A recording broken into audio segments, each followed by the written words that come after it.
আমাদের চারপাশে মানে এখন খুন আহাজারি মানে অনেক বড় বড় ঘটনা ঘটতেছে, কিন্তু ওই ঘটনার পিছনে থাকে খুব তুচ্ছ একটা ব্যাপার। আমাদের সমাজের মানুষগুলো এখন এমন একটা পর্যায়ে গিয়ে পৌঁছাইছে যে তুচ্ছ বিষয়গুলোর মধ্যেও এমন বড় বড় ঘটনা ঘটায় ফেলে যা সারা জীবন এর রেশ টানতে হয়। আমি কেন এত বড় ঘটনা ঘটাবো যার রেশ আমার সারা জীবন টানতে হবে, সারা জীবন থাকবে সেই রেশটা আমার জীবনে একটা কলঙ্কের দাগ হয়ে থাকবে আমার জীবনে প্রত্যেকটা মুহূর্ত সেই কালো অধ্যায়টা আমাকে মনে করিয়ে দিবে এবং আমাকে তার শাস্তি ভোগ করতে হবে। বিশেষ করে আমার খুব অবাক লাগে যখন আমি শুনি বা পত্রপত্রিকায় দেখি, টিভি নিউজগুলোতে দেখি যে সন্তানের হাতে পিতার হাতে সন্তান খুন,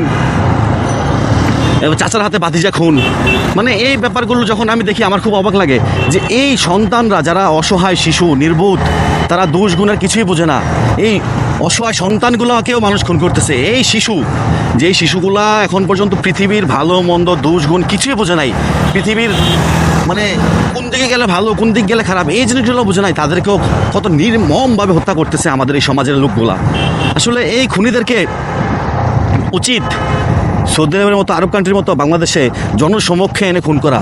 আমরা কি করি যেটা সেটা হচ্ছে যে একটা মানুষ খুন হয়েছে, কিছুদিন আলোচনা করলাম, কয়েকদিন একটু এটা টাইম লাইনে থাকবে, আমাদের সোশ্যাল মিডিয়াতে টাইম লাইনে থাকবে, সবার উপরে থাকবে, সবার মুখে মুখে থাকবে।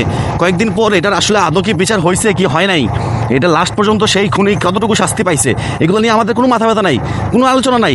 আমরা একটা যায় একটা নতুন আসে, আমরা ওগুলো নিয়ে পড়ে থাকি। যেমন কি হয়েছে, কিছুদিন আগে বগুড়াতে একটা ঘটনা ঘটলো, পিতার হাতে সন্তান খুন এবং স্বামীর হাতে স্ত্রী খুন, জোড়া খুন করছে উনি। তারপরে কি হইলো, 2 দিন পরে ঘটলো ময়মনসিংহে চাচার হাতে ভাতিজা খুন।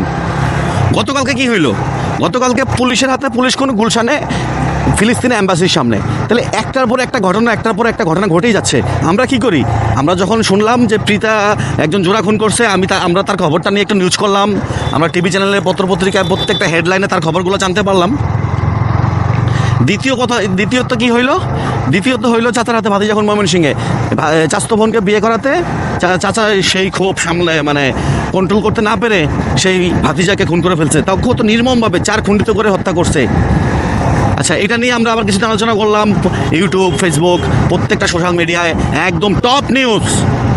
তারপর কি হইলো, তারপর গতকালকে আবার একটা খুন হইলো, পুলিশের হাতে পুলিশ খুন গুলশানে। তাহলে এখন আবার এটা টপ নিউজ। তাহলে মানে পূর্ববর্তী যে ঘটনাগুলো ঘটছে, ওই আসামিরা ওই খুনিরা তারা আদৌ কী শাস্তি পাইছে, তাদের শেষ পরিণতি কী হয়েছে আমরা কি জানি? আমরা কি কখনো জানতে চেয়েছি?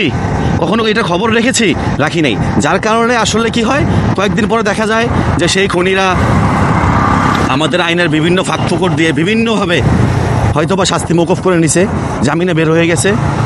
তাইলে কি হইলো ঘটনাটা, ওনার থেকে আরেকজন দেখে বুঝতে পারলো যে আমাদের বাংলাদেশের আইন হয়তোবা দুর্বল, বা কিছু ক্ষেত্রে হয়তোবা আমরা চাইলে এখান থেকে বের হয়ে যেতে পারি।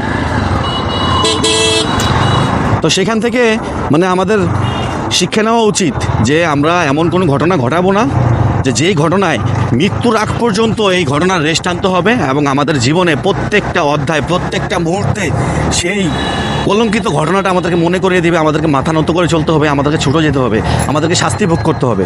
আমাদের সমাজে সবাইকে আমার একটা মেসেজ যে আপনারা তুচ্ছ ঘটনাগুলোকে নিজের হাতে আইন তুলে নেবেন না, মাথা ঠান্ডা রেখে সবসময় সব ঘটনাগুলোকে সমাধান করার চেষ্টা করুন। কারণ আপনি আরেকজনকে খুন করে যদি ভাবেন যেটা সমাধান হয়ে গেছে, না, আপনি কিন্তু সারা জীবন সেই অন্যায় সেই খুনের দায়ে সারা জীবন আপনাকে বইতে হবে। তাই আপনাদেরকে বলবো আপনারা সবাই একটু সচেতন হন, সবাইকে বলবো সবার মধ্যে সামাজিকতা ফিরিয়ে আনুন, পরিবারের সবার সাথে ভালো সম্পর্ক করে রাখুন, মনের মধ্যে একটু মায়া রাখুন মানুষের প্রতি মানুষের, তবেই দেখবেন যে পৃথিবীটা খুব সুন্দর, সমাজটা খুব সুন্দর, আর কিছুই না। আর আরেকটা ব্যাপার হচ্ছে এই মানে খুনিদেরকে বা যারা এই অন্যায় করতেছে তাদেরকে শেষ পরিণতি কী হয়, তাদের শেষ পরিণতিটা কী হচ্ছে আমাদের জানা উচিত, আমাদের দেখা উচিত। আমরা যখন একটা নিউজ করব বা দেখব, আমরা ওই নিউজটার শেষ পর্যন্ত লেগে থাকতে হবে, যে শেষ পর্যন্ত এই ঘটনাটা কী হয়েছে, এই জিনিসগুলো আমাদের জানতে হবে এবং দেখতেও হবে।